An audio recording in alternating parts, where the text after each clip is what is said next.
আসতে আজকে কেউ আসেনি, শুধু তুমি আর আমি। শোনো, হুম। ওই যে তোমার কাজের ছেলেটা আছে না, ও আমার দিকে যেভাবে আর চোখে তাকাইলো, আমার মনে হচ্ছে ও মনে হয় তোমার স্বামীকে বলে দিবে সব। আর তোর বাদ দাও, কোনো ফকির টুকির সাথে কোনো তোমার তো না। ও সে জাস্ট আমার বাসায় কাজের লোক, আজকে রাখতেছে, কালকে লাথি দিয়ে বের করে দেওয়ার সুযোগ আছে। তাহলে ঠিক আছে,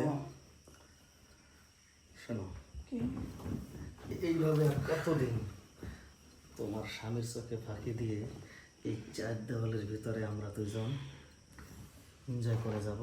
আমি তো বলছি এবার আমার স্বামীর চাকরি প্রমোশনটা হয়ে গেলে কিছু টাকা পাবে, নিয়মিত 2-3 লাখ। ওই টাকাটা নিয়ে আমরা দুইজন। তোর পাগল, আমি যা বলি মন দিয়ে শোনো। টাকা তো সামথিং, তোমার জামার যে জিনিসগুলো আছে, তোমার কিছু জিনিস বানিয়ে দিয়েছে না, এই জিনিসগুলো নেবা, আবার তোমার জামাইকে দিয়ে লোন তোলাইবা, ঠিক আছে? একসাথে যখন 20 থেকে 25 লাখ টাকা হবে, আর স্বর্ণ অলংকার সব কিছু নিয়ে তোমার জামাইকে একটা টিপস দিয়ে আমার সাথে চলে যাবে। ঠিক আছে, এবার কাজ শুরু করো, লেট হয়ে যাচ্ছে। আচ্ছা জীবন রে। ম্যাডাম, ম্যাডাম, দেখেন ম্যাডাম, আমি আপনার বাড়িতে কাম করি, মানলাম আমি আপনার বাড়িতে কাম করি, কিন্তু ন্যায় অন্যায় জিনিসটা তো আমি উপলব্ধি করতে পারি। কাজের গোলা দেখে আমি এগুলা মাইনে নেবো না এই পরিবারে। আমি সবকিছু আমার স্যারের কয়ে দেবো, কি? সবকিছু কই দেবো। আপনি প্রতিনিয়ত বাড়তে এরকম হাজারো পোলা নিয়ে আসবেন, এগুলো মাইনে নিবো? জাস্ট একটা কাজের লোক হয়ে তোমার কথা, তুই ন্যায় অন্যায় খুঁজতে আসছিস আমার বাসা কাজের লোক হয়ে? আর আমি কিরকম পুরুষ পোলা?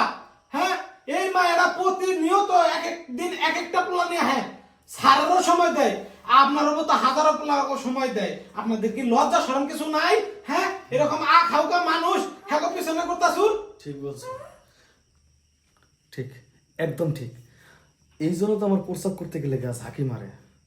আমি আসলে তখন বুঝতে পারিনি, কিন্তু এখন বুঝতে পারছি ওই একাধিক পুরুষের সাথে মেলামেশা করার কারণে আমার হয়তো এইডস রোগ হয়েছে। না, আমি এর কাছে আর এক মুহূর্ত না।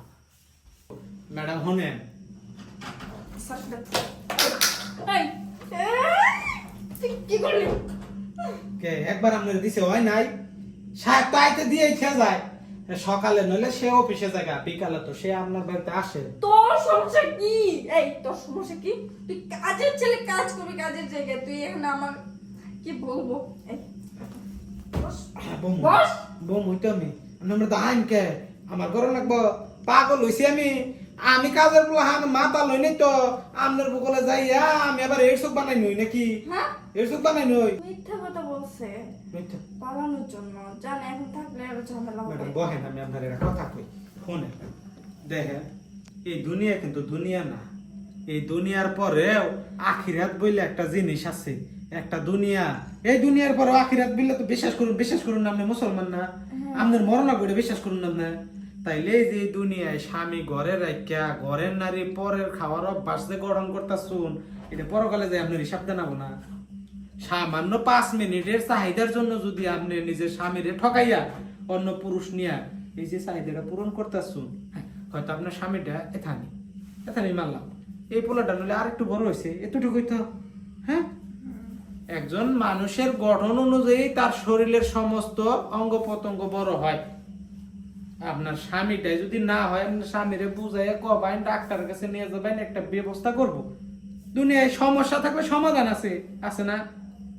আছে তো। তাইলে আপনি যে ঘরের বউ এগুলা করুন প্রতিনিয়ত। সাহেব জানলে, সাহেব যে পরিমাণ ভালোবাসে আপনারে, বুঝছেন? সাহেব যদি হুনে কোন মনের ভুলেও ঠাস করে পড়ে তখন হয়ে যাবো, অজ্ঞান হয়ে যদি মইরা যায়, তখন তো আপনার সংসারে অশান্তি। চুপ, এসব বাজে বাজে কথা বলবে না, ও কেন মরে যাবে? ঠিক আছে, তুই কাজ করে যা। কাজ করবার নিগে আমি আইছি আপনার বাড়িতে, বুঝছেন? যাই হোক, মানে আমি যতটুকু বুঝি ছোট মানুষ হিসাবে অতটুকুই আপনার আরে যা না, তিনি যদি নিয়ে যাই। কাজের ছেলে হিসাবে কথাগুলো খারাপ বলে নাই, চুক্তি সম্বন্ধে কথা বলেছে।